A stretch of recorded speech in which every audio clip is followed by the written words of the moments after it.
Hello everyone. I wanted to do a recording to share my thoughts on Diablo 2 Resurrected. I know it's a bit delayed, but I have very good reasons for that.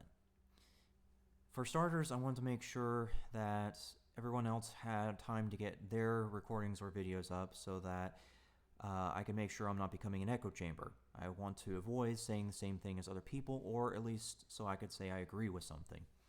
My other reason was because I needed time to make alternative builds. In my prior recording, I did say I wasn't going to do new builds, and that's correct. Doing a brand new build from scratch is time consuming and requires quite a bit of planning. But modifying or changing a build that I already did the work for is not a problem. That requires far less time and is just a quick switcheroo, essentially. So, yes, I have two very good reasons for being delayed in that recording. So let me go and talk about what I agree with. I agree with some of the other videos out there that there is indeed a concern for the bugs. I did notice some of the bugs when I was playing, and I see I'm not the only one that's noticed the bugs. That could be potentially an issue going into full release. I can only hope that that will be fixed by the time it releases. If not, maybe a day one patch. That would be my hope in regards to the bugs. I also agree with the concerns regarding modding. There seems to be some concerns that modding might not be as feasible or as possible as the original Diablo. We'll certainly see what happens, but I am definitely sharing that concern as well, that there won't be room for modding. I think modding is essential for any game. Modding communities have the potential to extend the life of the game by a considerable margin. Look at Skyrim, for example. People are still modding Skyrim. As a matter of fact, there's that Skyblivion project, which is meant to put the Skyrim engine into Oblivion. I mean, it's just ludicrous for games to ignore modding. It really does extend the life. It's healthy for the game. You have got to start putting modding in almost every game today because of just how much it can really affect the health.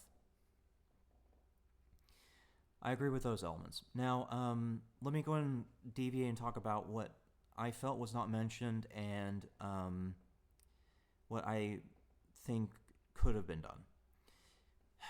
Don't get me wrong, Diablo 2, when it first came out, was a phenomenal game.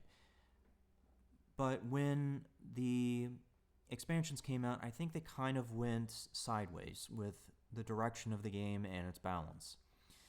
I can explain that real quickly with the Rune Words. I've had this up for a while, and there's a good reason I've had it up for a while. The problem with Rune Words is that they only work on white items. They don't work with blues, yellows, or uniques. That means the percent damage only works if the base numbers are very high.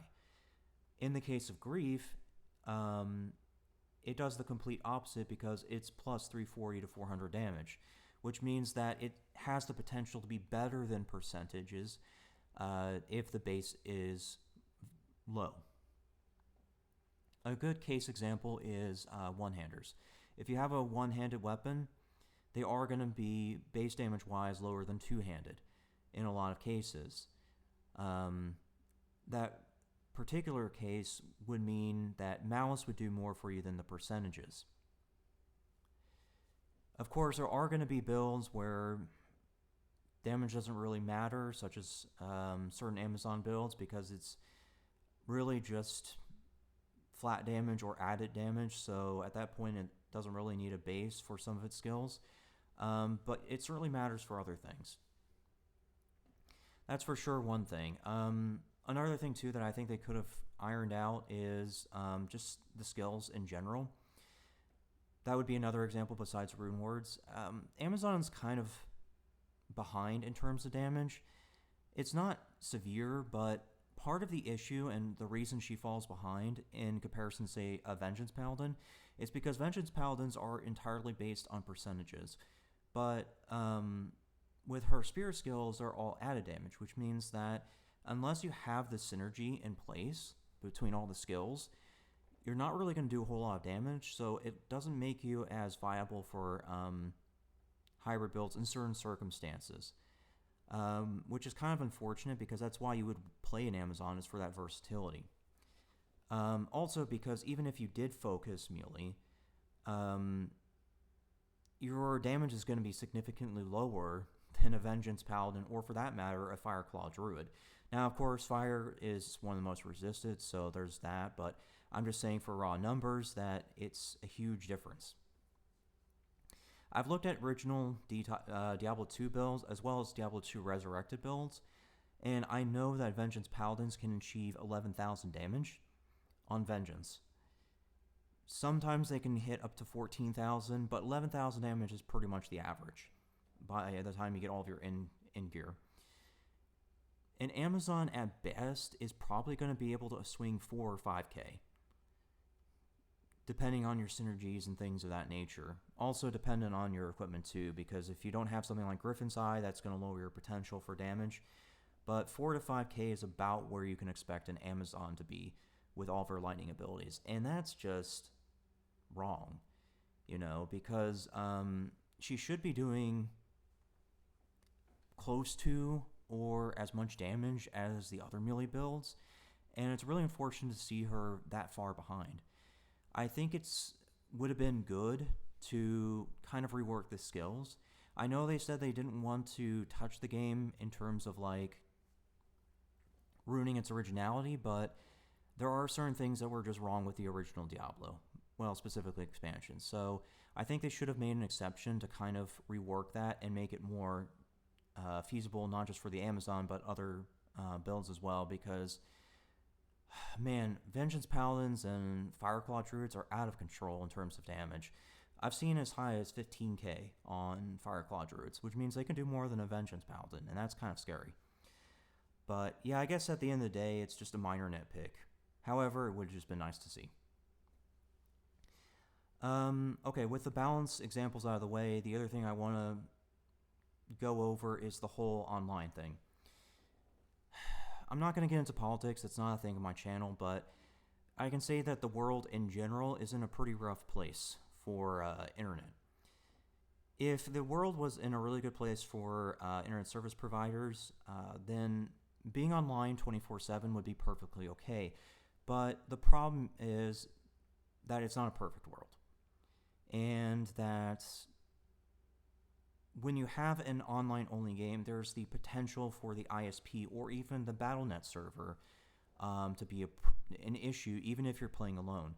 Because in an online game, and I experienced this with the beta, by the way, when you're online 24/7 and you're trying to play by yourself, if your ISP goes out or the BattleNet servers go out, it pulls you from the game, even if you're playing by yourself.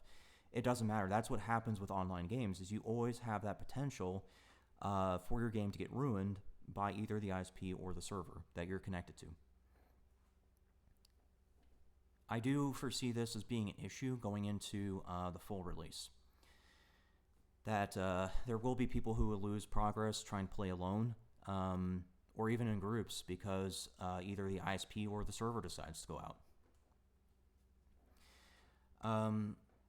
Kind of related to this, I just want to point out something in terms of this. Again, we're not going into politics, but real quickly,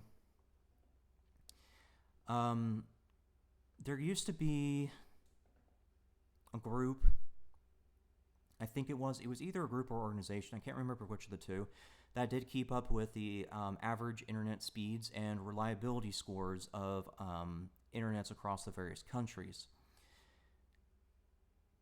I haven't seen mention of that organization or group in a long time, that's why I don't remember it.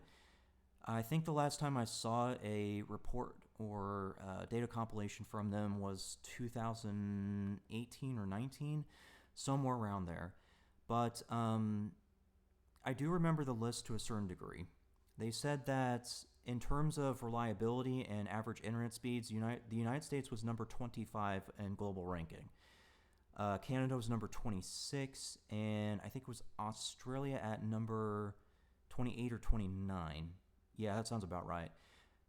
That's how far behind the United States is in comparison to the rest of the world. They're number 25. So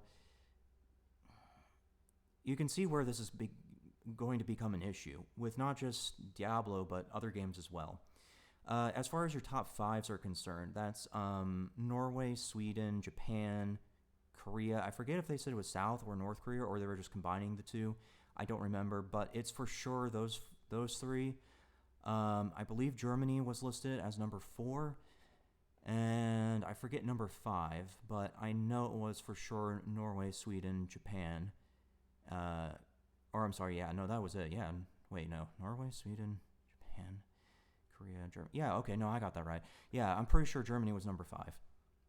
Yeah, let me correct that. Yeah, I'm pretty sure it was Germany that was number 5, but for sure the other ones were there. They had the best rankings for not just average internet speeds, but also reliability. That's where the countries were in 2019, 2018 time frame. But yeah, I haven't seen anything from that organization in a long time, so I don't know what the current deal is, but I wouldn't be surprised if the United States has slipped further down the list since then, because there is absolutely no concern or care coming from certain leaders regarding the internet infrastructure in the United States. It would appear Canada is under the same boat as well. It's really unfortunate when you live in a day and age where internet is just as important as electricity, and your leaders either don't understand that or don't understand the technology behind it. But again, we're not getting into politics, just wanted to point that out. So for any other games that decide to do online only, please keep that in mind. Yeah, so that's really all I can say on Diablo. I will do some alternative builds to kind of show you the numbers more in detail. So if you want to listen to that, check out the description. I'll link it there once I get it up.